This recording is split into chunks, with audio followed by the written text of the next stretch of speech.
The Splatoon universe has an extensive amount of unique, quirky, and interesting individuals. From elderly squid veterans to genocidal telephones, there is no shortage of fascinating personalities for us to enjoy.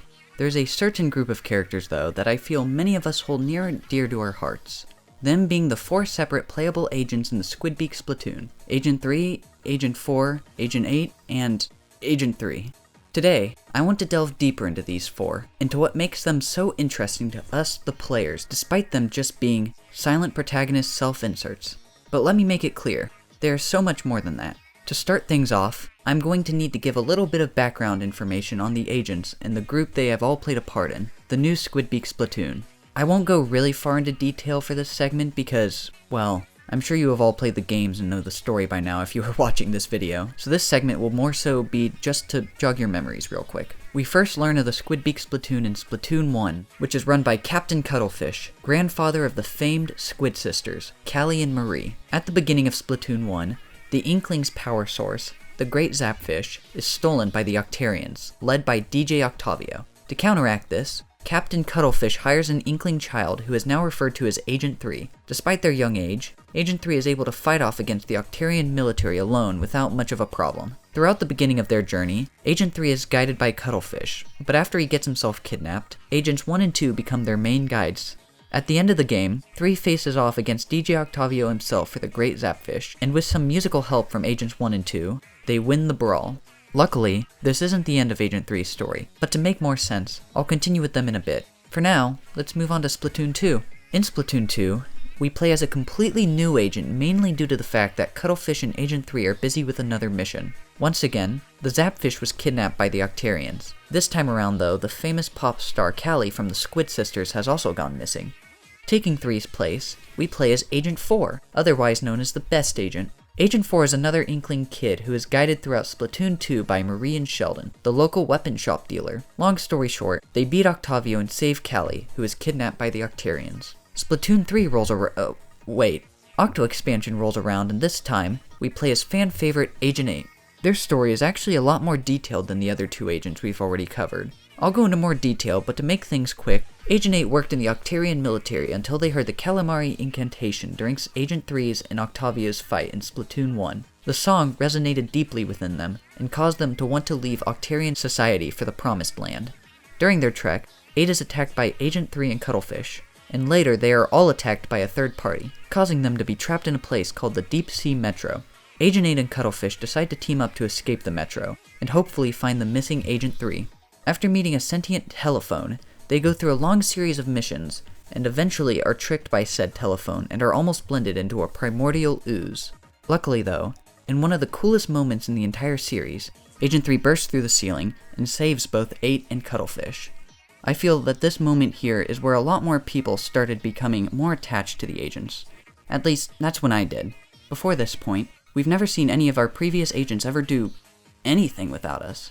Seeing one of these characters that we once were save us in a different story is honestly just crazy. Well, crazy for this series. After this, 3 was knocked unconscious, and after making a break for the surface, 8 gets onto an elevator taking them most of the rest of the way there. Stopping them comes another extremely cool scene where it turns out Agent 3 was brainwashed by the telephone, actually known as Commander Tartar, and here, we are forced to fight 3, which, I mean, come on. How could you not love this? 8 proceeds to beat 3, stop Commander Tartar, and save the world, allowing them to finally live their peaceful life at the Promised Land with no further disruptions. In Splatoon 3, the Zapfish, believe it or not, goes missing, and Cuttlefish, now retired from Captain, hires yet another agent who goes by Agent 3. Okay, let's skip over a lot for now. I'll come back to this though, so don't worry. Agent 3, which I'll call Neo 3, is the first agent we can choose to be either an Inkling or Octoling. They are at first guided by Cuttlefish, but he gets kidnapped, so they're guided by Callie, Marie, and Agent 3, or now Captain 3, who was promoted sometime before Splatoon 3. They are drugged down into Alterna, and after fighting against the 3 members of Deep Cut, they are able to get to the huge rocket in the middle of Alterna with some help from the others, with Captain 3 clearing the way shortly before becoming useless again. Heartfelt moment, extremely epic space battle, world is saved. The end. Oh, Agent 8 also has another adventure in Side Order, where they also kinda save the world. We'll go over that in a bit though. You didn't just come here for me to repeat what happens in the games. So let's get to the main point of this video, finally. Now, despite being silent protagonists, Splatoon's agents honestly have quite a lot of personality. Forewarning, I will only be mentioning whatever is entirely canonical to the series, and won't go over things like the main headcanons of the community, though I may make a few insights at times, but I'll make it clear if it's not fully canon. Also, guess I'll throw this in here, I will mostly only cover things that are in the games themselves. That's the thing about the agents. In this series as a whole, you can look at it through two different lenses. One being just the content from the games, which is what I like to do, for the most part, purely because I'm simple, and this is easier for me to keep up to track with. The other way you can look at it is from all the world building done outside of the games, whether that be from interviews done with the Splatoon team, or art books, or whatever. This won't really matter too much in this video, but if I missed something you think was really important to understanding these characters, let me know down in the comments. You should subscribe while you're at it. Getting back on topic, the agents are, for the most part in my opinion, self-insert characters. There isn't a whole lot confirmed about them, but there are still some interesting tidbits, otherwise I wouldn't be making this video. For Agents 3 and 4, the only thing we physically know about them is that they were both recruited into the Squidbeak Splatoon as children, and are Inklings. They are both silent protagonists, and don't speak basically at all. They don't have a canonical gender, race, anything. We'll start off in chronological order, with Agent 3. Agent 3 has stayed with the Squidbeak Splatoon till this very day. We can assume that they are decently skilled and are loyal to the Splatoon's cause due to this fact. Them coming in and saving 8 and Cuttlefish in Octo Expansion also probably shows their care in at least Cuttlefish at this time. I would argue that, at the very end of Octo Expansion, 8 looking at 3 in a more positive way is supposed to be symbolic, showing the true ending of these two species' conflict. This isn't fully proven canon, but I mean, why else would they put this much emphasis here? This can be further shown in Splatoon 3, where Captain 3 is fine with the new Agent 3 being an Octoling, showing that they have no ill will whatsoever. The character that Agent 3 is closest to seems to be Captain Cuttlefish, and considering that he was the one that recruited them and guided them through a decent chunk of Octo Valley, this would make sense. In Splatoon 2, they are absent from Octo Canyon due to the fact that they are on a research trip in the Cape, and as I stated earlier, they were together when Craig sent 3 after Agent 8 before they were all attacked, and before Octo Expansion as a whole. There are many other moments in Octo Expansion that seem to expand on this idea as well. The main reason I wanted to bring this to your attention is due to the fact that, in Splatoon 3's Return of the Mammalians, Cuttlefish is retired from the role of Captain of the Squidbeak Splatoon, and gave that title to Agent 3, now making them Captain 3. And with this title, it seems that whoever is captain of the Splatoon is forced to be practically useless. When Craig is completely dried out towards the end of the game, we see a moment that shows some of the most personality we see from any of the agents. Captain 3 is shown holding Craig, with a somewhat saddened expression, while somber music plays in the background. All hope seems to be lost for Cuttlefish,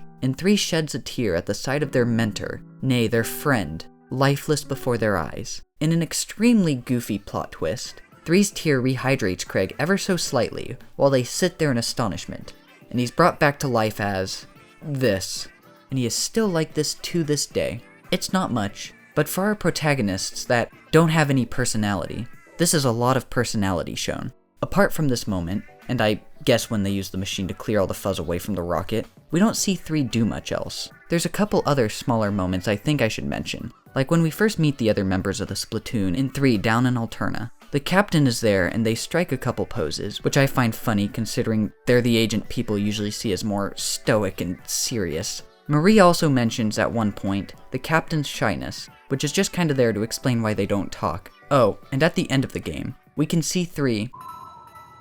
Truly a heartfelt sentiment. Enough about 3 for now though. It's time to move on to my favorite agent, Agent 4. Agent 4 is the second playable character in the Splatoon series, and is funnily enough, seen as a tragic character by many people. We don't really know much about any of the agents, but I feel we really don't know that much about 4. Agent 4 was more so just hired as a fill-in for Agent 3 while they were on a separate mission. The Zapfish went missing, and so did Callie, and 3 was busy, so we'll take just about anyone right now, said Marie as she sat back and did basically nothing for the rest of the game. In Splatoon 2, there really isn't much about 4 mentioned. They weren't native to Inkopolis, and had never even heard of the Squid Sisters before. Now, outside sources apart from the game suggest that 4 is more free-spirited and easygoing, on top of a lot of other things, but if we're just staying in the game... Well, there is one point where Marie feels comfortable confiding in 4 about Callie's disappearance. Kind of. No, what? I'm not scraping the bottom of the barrel. You're insane. Whatever this says about 4, well, I'll leave up to you. After Splatoon 2, we never actually see 4 in person again. In Splatoon 2, the reason you play as 4 is because 3 is off on a mission. In Splatoon 3's Return of the Mammalians, they don't really explain what happened to 4. Obviously, they need you to play as a new Agent 3 so you can be either an Inkling or Octoling, but they don't explain what happened to 4 at all. All we can do is speculate. I've seen people mention how there's a good chance that 4 didn't stay as a member of the Squidbeaks platoon after Splatoon 2, because they were kind of just recruited in a spur of the moment by Marie, and they might have just gone and continued living their life, but this isn't confirmed. We do get some information on them in side order, but not much. Marina mentions in one of her chat logs that Cuttlefish introduced her to Agent 4, and she wanted them to be the head of the Memverse's security. This shows that they could have some programming knowledge, or something. This is about all we get on 4. Well, technically that's not true. Smollusk mocks 4 for being free-spirited? Holy smokes, something actually confirmed? Smollusk also says they're strong, so strongest agent? Oh, and Pearl was basically used as a way to dog on 4. Rest in irrelevance, Agent 4. Maybe in Splatoon 4 you'll make a comeback. It's time for the agent you've all been waiting for. Get comfy, because this may take a bit. Agent 8 is the agent that I would argue has the most backstory and personality out of all the agents. Being the very first playable Octoling in the series, Agent 8 plays an extremely integral role in Splatoon's story. 8, being an Octoling, was once part of the Octarian society until the day that DJ Octavio and Agent 3 had their brawl in Splatoon 1. Once they heard the Squid Sisters sing the Calamari incantation, they became disillusioned with the Octarian way of life, and strived to reach the Promised Land, better known as the Surface, and presumably Inkopolis. Before hearing the incantation, I assumed that 8 was like any of the other Octolings in Octo Valley/Canyon, loyal to the cause, and very aggressive towards Inkling kind.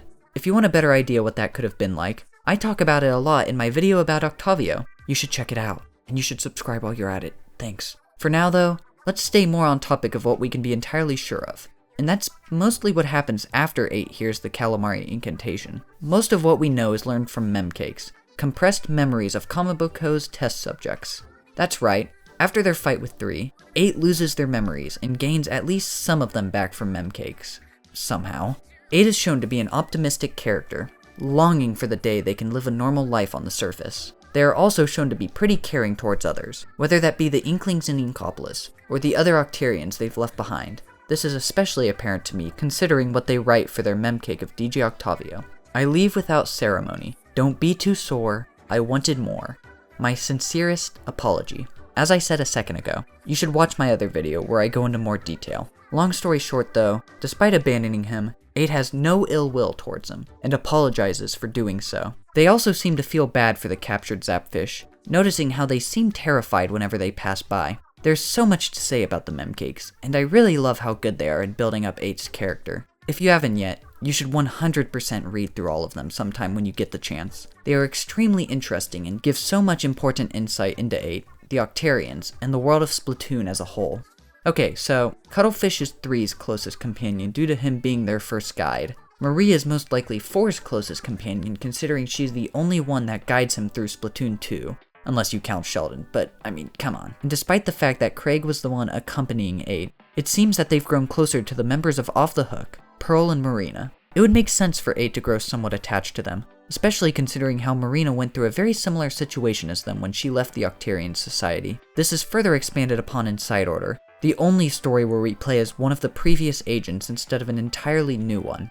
There are so many moments in Side Order where these 3 characters discuss their relationships, showing that they've stayed in pretty close touch since Octo Expansion. We are told that 8 was a guest of Off the Hook's world tour, and that they were eager to help Marina with the members. Somewhat rushing through some things here, during Side Order, 8 is mentioned to be shy by Marina, explaining why they never talk. They are also referred to a whole lot less as an agent than the other agents, being called just 8 by Marina at first, which they seem to appreciate. It's not entirely confirmed, but from this we can assume that 8 was more so just a temporary member of the Squidbeaks platoon, as they honestly didn't really have much of a choice in the matter. It's either they join the Splatoon, or they stay in the Deep Sea Metro. I mean, if the moment arose and 8 needed to help the Splatoon, I'm sure they would in a heartbeat, but they aren't currently going on missions for them like 3 is, to our current knowledge.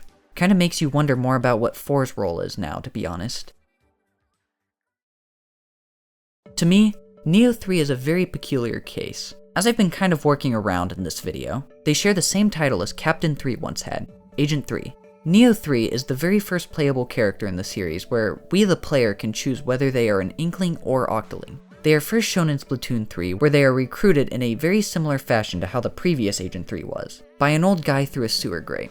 This time though, our agent isn't alone. Accompanying them is a lone small fry, better known as Little Buddy. All we know about their backstory is that they are a Splatsville resident who earn their living by scavenging. There is so little known about them that their Wikipedia page doesn't even have a personality section, so that's helpful. What we can infer though is that they care for their companion, Little Buddy. Presumably, this small fry is their only companion they've had, because there's literally no evidence to support otherwise. Neo ventures through Alterna, fighting the 3 members of Deep Cut during their journey, and towards the end, they stop Mr. Grizz's grand plan to return mammal kind to its former glory. Their case is honestly pretty interesting. Interesting in how little there is to talk about. Don't worry though, I'll go over them more in a minute, because I feel like the main thing I have to say about them fits more there than here. You know, before making this video, I never realized how little there was to this character. I always felt bad for how little 4 had, but I mean, at least there's some bits to build a personality off of. We don't really have much confirmed for 3 at this moment. Now onto my main reason for making this video. Why are these characters so important to us?